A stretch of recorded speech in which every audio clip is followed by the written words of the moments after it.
You know, we've all heard that joke where they say they actually circled the problem. That's not actually it.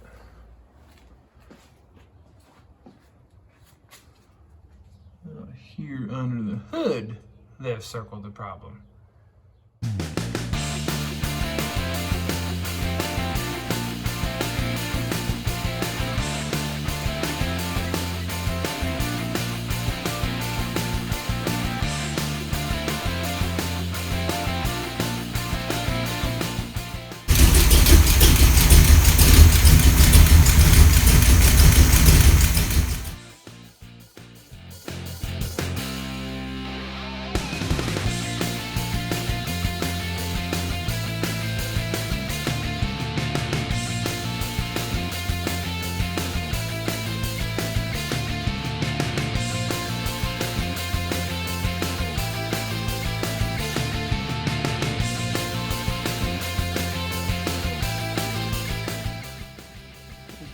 Hey everybody, looks like we're back at it again. Finally had to take a little bit of a break from doing the old Vinyl Village garage because the Vinyl Village garage turned into Vinyl Floor Storage garage. Had to redo the vinyl flooring in the house, about 1,600 square feet. So that tied me up for a while, but that's all done. I'm gonna get back on this new projects here, having a little fun. And I'm gonna say here right behind me is the latest and greatest project we're gonna get into.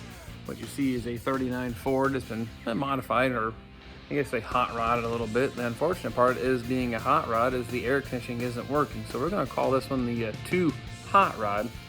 I know, not a very clever name, but it's about the best I can come up with. The concern is the air conditioning works great going down the road, but not so much sitting at stoplights, and being a black car, kind of wants that to work. So I'm gonna take a look at it, see if we can figure out the why, and then what we're gonna do to fix it. So follow along. So I think we should take a peek here under the hood and see what we have going on.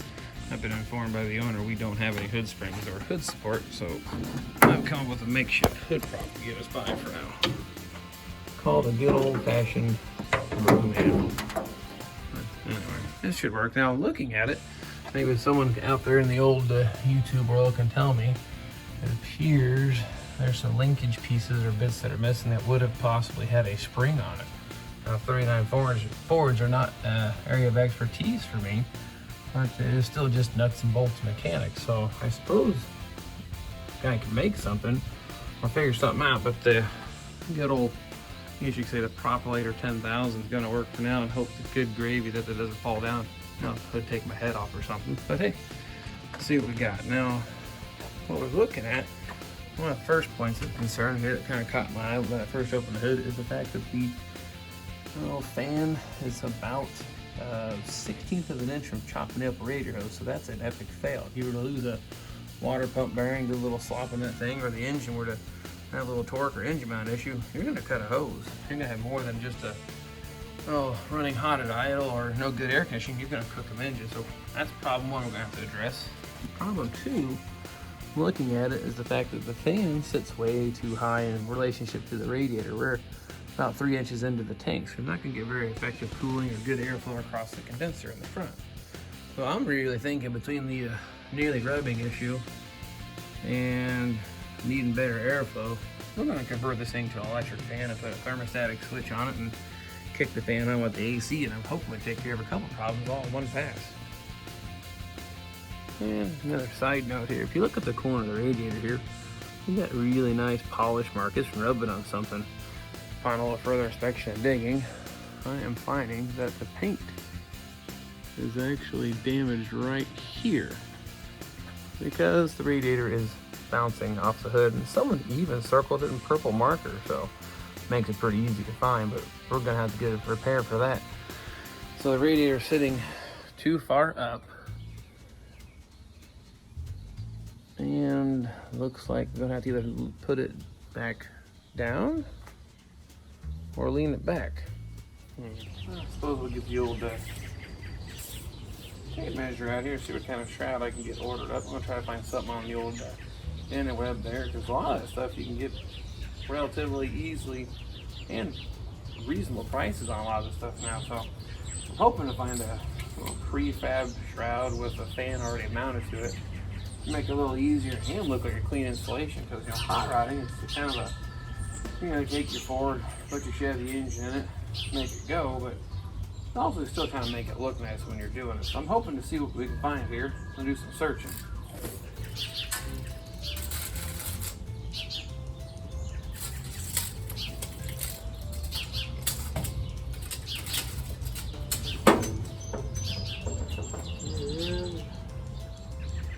Looks like 19 by 20 and a half. And the height.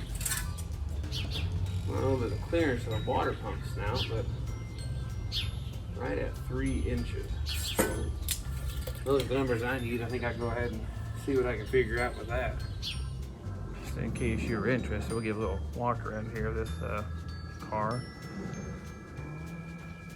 Pretty decent body on it. It's still a steel body. Appears they've shaved the drip rail molding off of it. Older restoration, probably 10 years old or so, but holding up pretty good. I mean, paint's showing a little age, a little wear, but a heck of a nice looking car still. Pretty much drive it anywhere, I would still feel at this point. Mechanically pretty sound. Looks good. Drives out pretty good. And of course today we were at a car show earlier with one of my toys and got a little sunburn driving around with the top down, but took the kids and we had a great time. Saw a lot of neat cars, made a few new friends, and heck, even got a couple of subscribers for my YouTube channel. So I'm gonna say it's a really good day. Plus I ended up getting this project here to have a little fun with. I'm thinking it'll be a pretty easy one, pretty quick one. Now, of course, I feel like I'm at the car show. I've got obviously some toys out here in the driveway, but I haven't done anything with the Oranger yet here on YouTube. That's gonna be coming up later on, but the one over there, the white one, if you missed it, check out my channel. There's a whole quick little episode of the build. It was all done here inside this 2-car garage, so in case you missed it, check it out. Here's my plan for the old 2-hot rod for AC at extended idle. Not doing so great. Got a little plan out here, discover the issues, maybe our best solution.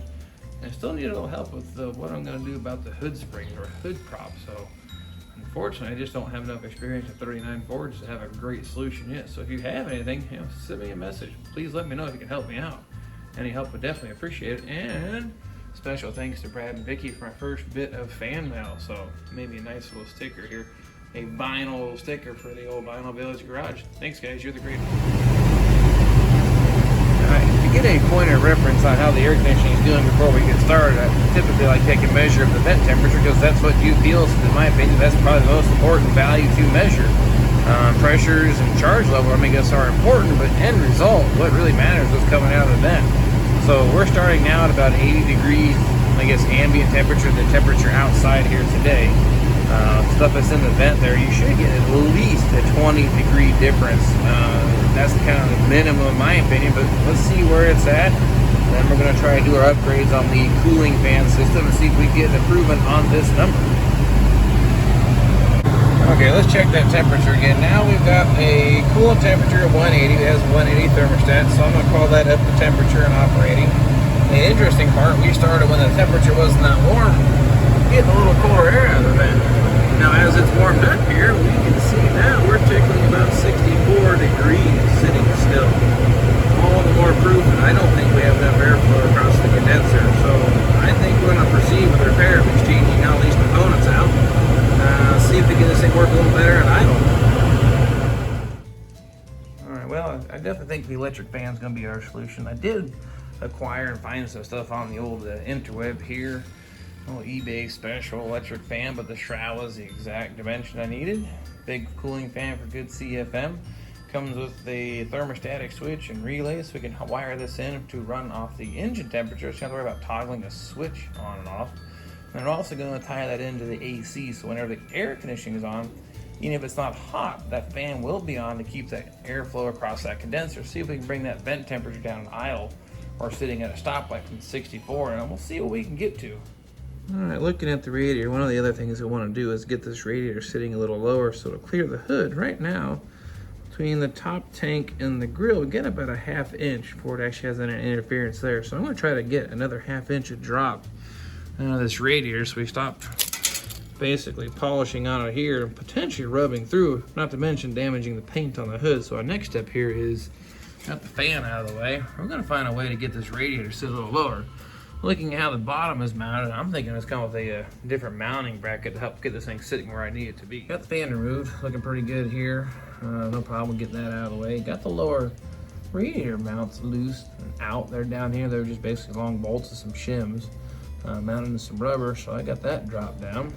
Checking the height of the radiator now. I've actually got it lower than I need it, so definitely gonna be able to get that problem resolved where it's rubbing the hood. And on the bottom, by the time it hangs down, you see it hangs lower than the grill now. So by the time it's all said and done, I plan on pushing that back up, and then it'll ride about level with the top of the grill.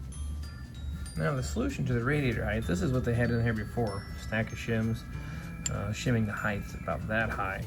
What I've come up with is more of like a sleeve, longer bolt and washers. That's gonna give me the additional 1/2 inch to get that lower and get it away from the hood. So I'm gonna use this setup instead, and that should help take care of and secure that radiator in the frame rails here. Now we got the radiator re-secured in here at our new installed height. Now you can see now my tank is the same height as the grill, so that gives me about a 1/2 inch of clearance now on that hood. So this little rubbing situation on both corners should be resolved and stop beating up the hood too and damaging the paint. Next step is now get the fan shroud installed and mounted, and then get the fan put in. On the shroud, pretty simple installation. It's actually this bottom love edge here. It actually sits right in the bottom tank pretty good. Top edge sits there in the top tank.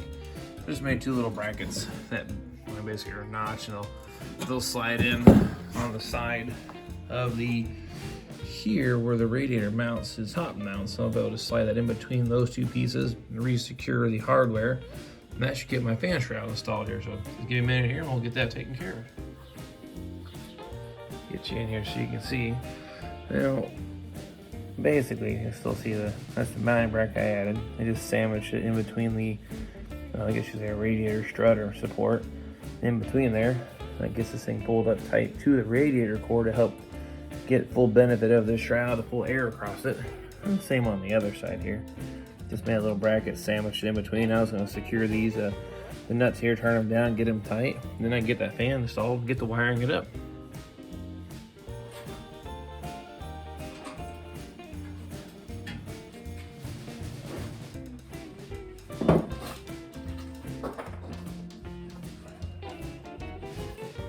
The fan doesn't give you any more horsepower necessarily, but it does look a little tighter than I guess black or green or the wrong color.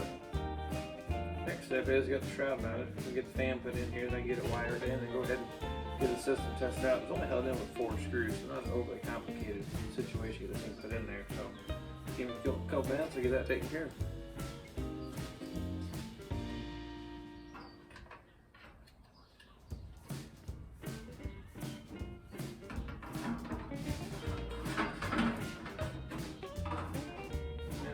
No surprise in any modification. It doesn't exactly clear. I kind of anticipated some of this. The height I had was only 3 inches, and it's about 3.5. Just kind of hope maybe just a sneak in there, so we're going to have to actually adapt the shroud just a little bit for clearance of the front of the water pump. It's not going to affect cooling, but it will affect the appearance of it maybe ever so slightly, but it will get us what we need. So I guess at any time you're doing some hot rodding, you're going to have some modification.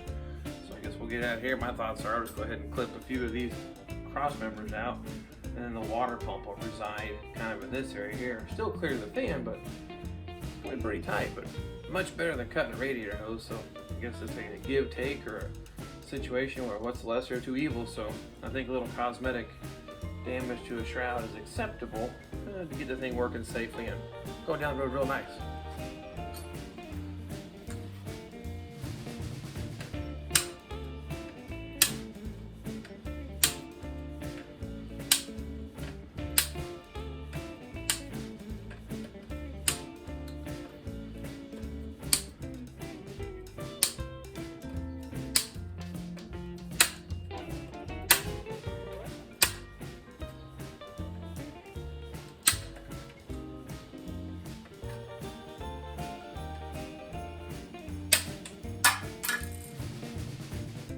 Really not that bad looking, but I guess a quick, simple little modification. Let's see if that works.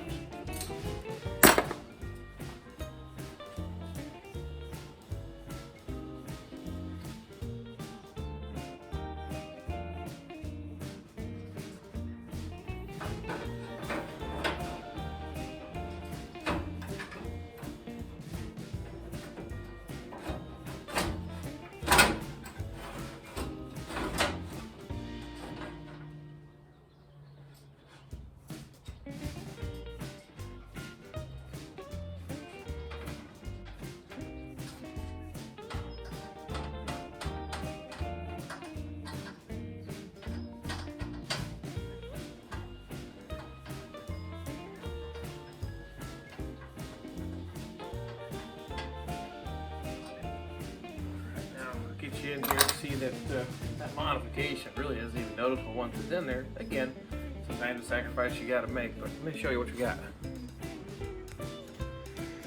Okay, looking at that shroud, as you can see, of course I'm getting you close so you ever get your head in there to look at it, but clear is nice. I'm not gonna have any fan interference issues, but even from here, normal walking around, not even noticeable. So I'd say worth it now. The next step is get this thing wired in and see if we can get that functional, and then we'll do some checking on the temperatures. Well, got the fan all mounted in there. It actually works pretty nice. Now, the next step is going to be doing the electrical. I got to get the coolant temp sensor switch mounted inside the cylinder head, so this will turn on and off with the temperature. Not overly complicated procedure. It'll take a few minutes probably to get that installed. And the next part is going to be wiring it up. Now, I might actually do a whole separate episode on this one just to, I guess, bring some clarity to it, but the coolant switch runs off of the ground. So when it actually gets up to temperature, closes, actually shorts out to the head, so you actually have a circuit to ground, so you can wire that into the relay and turn your fan on and off that way. Now, so I'm going to say that's a ground trigger. Now, for the AC, I also want the fan to turn on with the air conditioning. Problem there is the AC on this car is all run off of a positive signal.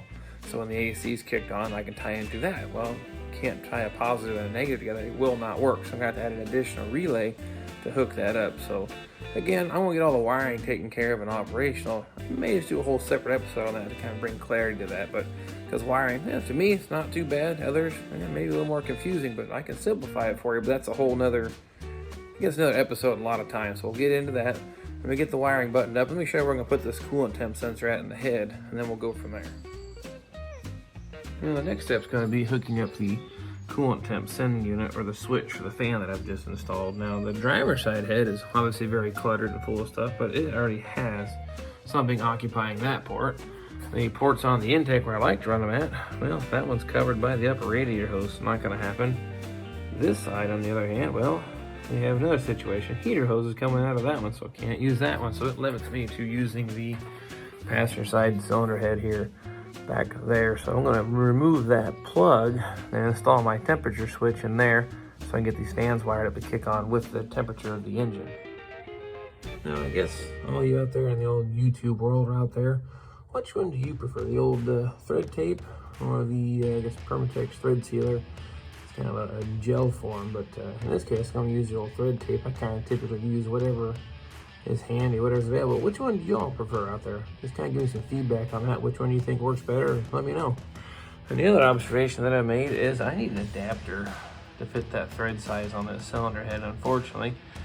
I really don't feel like going to the getting place, but I think I know where one might be. But unfortunately, Mr. Project 494 is going to have to sacrifice a piece here just momentarily so I can get this one going. So, sorry. It's only all for the better cause, I guess you could say, but I need this adapter, so we're going to borrow it out of this temporarily because this one's clearly not going to go anywhere anytime super soon, but this gets me going, saves me trips to the getting place, and get the other car here done and back on the road a little quicker. So, and of course my favorite wrench. Yeah, one size fits all. You know, several 16ths or multimeter, depending on if you're working on a new car or an old car. And of course, it's pretty simple. It flips over. One side does standard, the other side does metric. So, anyway, we'll get this torn out of here, and I'll borrow this for the car over there and get that one going.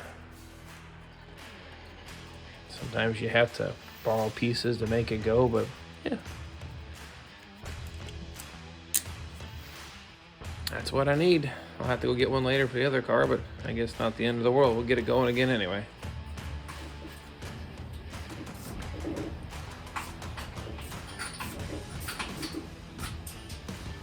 That's going to do it for the old temperature switch install. Now I guess just start wiring it up.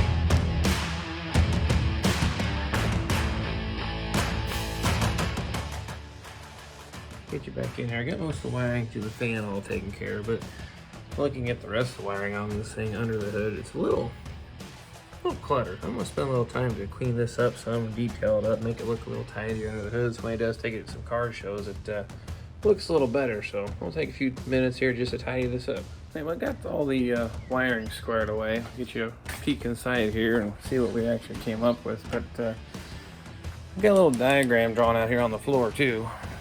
Get you in here to see what we ran into while working on this one here, just in case you wiring guys want to know how I end up wiring this in. Like I said, I might go a little more in depth in it later. It's a quick sketch for me, so I kind of keep a roadmap of what I'm up to. But I wired in circuit breaker, relay, and another relay to make it go. But unfortunately, I had to tie into a lot of, I'm not really sure what's going on. So like I said, I'm going to do the right thing and pretend I didn't see that and just keep on moving. The wiring is not bad necessarily on this car, but nothing's labeled. I'm not really sure where it goes and what it does, but I guess it seems to work. So maybe some day later do a little cleanup on this wiring, but for now I'm just interested in getting the fan working. So maybe button up my little project here and we'll get the thing fired up and see how we did. All right, well, let's just about do everything under the hood. Inside's wired and ready to go. I'm gonna back it out of the garage. Helps out sound quality and of course keep the air a little more fresh in here. We're gonna check out, make sure this fan cycles on off the temperature, kicks on with the compressor, and then check the temperatures, make sure it's working.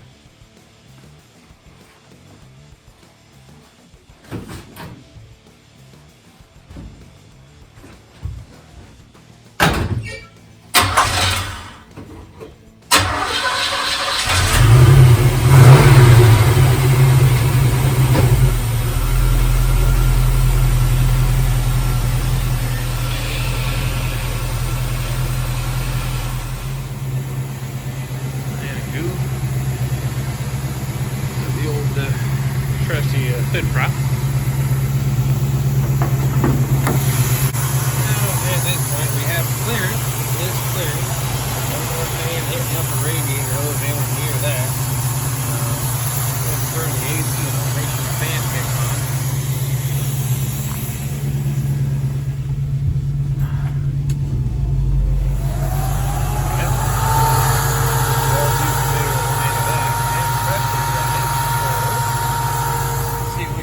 Vent temperatures. As a point of reference, we are starting at about 82 degrees today. It's about the same as the other day.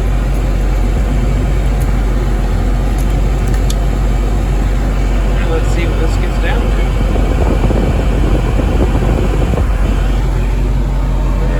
Floor temperature is about the same. Well, it's a little warmer, 195, but the fan just kicked on.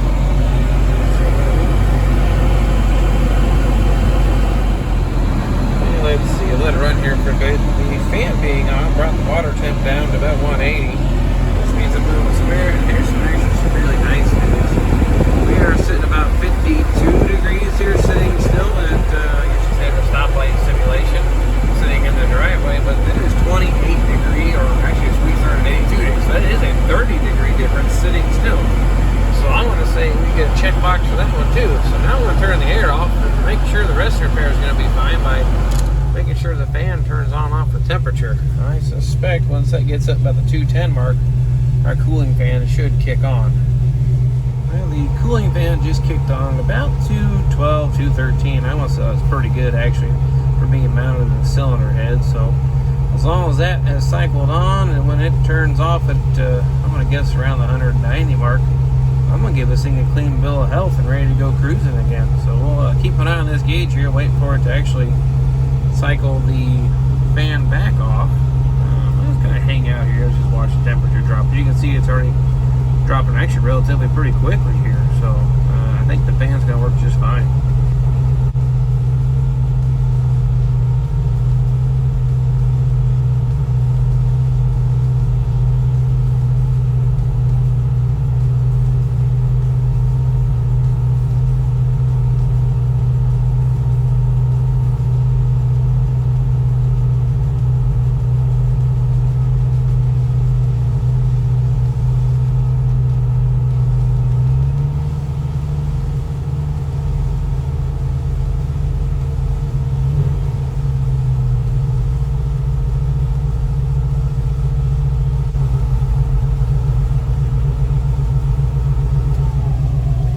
That did it right there, about 195, so I'm going to call that good. Evidently there's a bit of a trade-off, but as for airflow goes, I can place my valve anywhere on the radiator, clean down to the bottom, and it'll stick on there. Now I know the fan is a bit noisy in the old video, but the idea is to show you from before and after. That thing from about halfway down here really had no draw, but now across the whole thing with that shroud and the fan, it'll stay anywhere in the whole opening, so I think our problems will be solved. Well, so that's going to do it for this episode. We'll call this one, of course, the too hot rod. Had a few obstacles to overcome. The radiator sitting too high and too low at the same time. How's that possible? Well, anytime you modify something or change what it was, you got some things you got to figure out, modify it back, or come with a creative solution. In this case, we decided we couldn't do both radiator up and down, had to clear the hood, had to clear the hose, so we adapted to an electric fan. Went through the process, verified everything works with the AC. I have a much improved vent temperature now, so not only did we protect the car from overheating, damaging a hose, rubbing through the hood, damaging the paint, we're actually running a little cooler at idle. So I guess now we're going to have to call this the cool hot rod. So I guess that does it for this time around. Appreciate you watching, following along. Next one coming up, I got a couple options. Not sure which way I'm going to go, but one of them I'm only going to give you one little clue. That's about it right there. Hope that might be a bit of a surprise. Hope that one works out. And I've always got the old black car, my old Firebird high school car to work on. And got a couple other projects, of course. So thanks again for watching. If you could, please subscribe as a way of showing thanks for what I'm doing here. We appreciate you following us along, and hopefully many more to go. Thanks for watching.